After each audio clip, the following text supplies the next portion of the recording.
এখন আমাদের দ্বিতীয় স্টেপ যেটি সেটা হচ্ছে র্যাম, মাদারবোর্ডে র্যাম সংযোজন। তবে এই ব্যাপারে আমরা খুবই সতর্কতা অবলম্বন করব যে মাদারবোর্ডের বাস স্পিড কত এবং র্যামের বাস স্পিড কত, এটা যেন ম্যাচিং করে আমরা র্যামটা সংযোজন করি।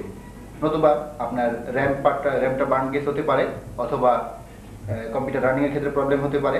এই ধরনের সমস্যা আপনারা পড়ে যাবেন। তবে খুবই সতর্কভাবে আপনারা জেনে নেবেন যে আপনার মাদারবোর্ডের বাস স্পিড এবং র্যামের বাস স্পিড এক আছে কিনা। বিভিন্ন বাস স্পিডের র্যাম আছে। এটি হচ্ছে 133 বাসের একটি এইচডি র্যাম। এই র্যাম স্লটে আমরা এটা বসিয়ে দেব।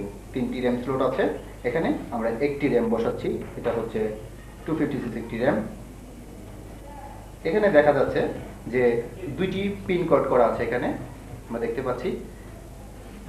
ঠিক অনুরূপভাবে মাদারবোর্ডেও এই সিমিলার 2টি পিন কোড করা আছে। আমরা ইচ্ছে করলেই উল্টো করে র্যামটি কিন্তু ইচ্ছে করলে, এটা হচ্ছে আমাদের রাইট সাইড।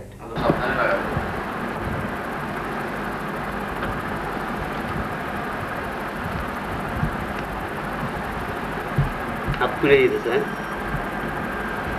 ধ্বংস হয়ে যেতেছে।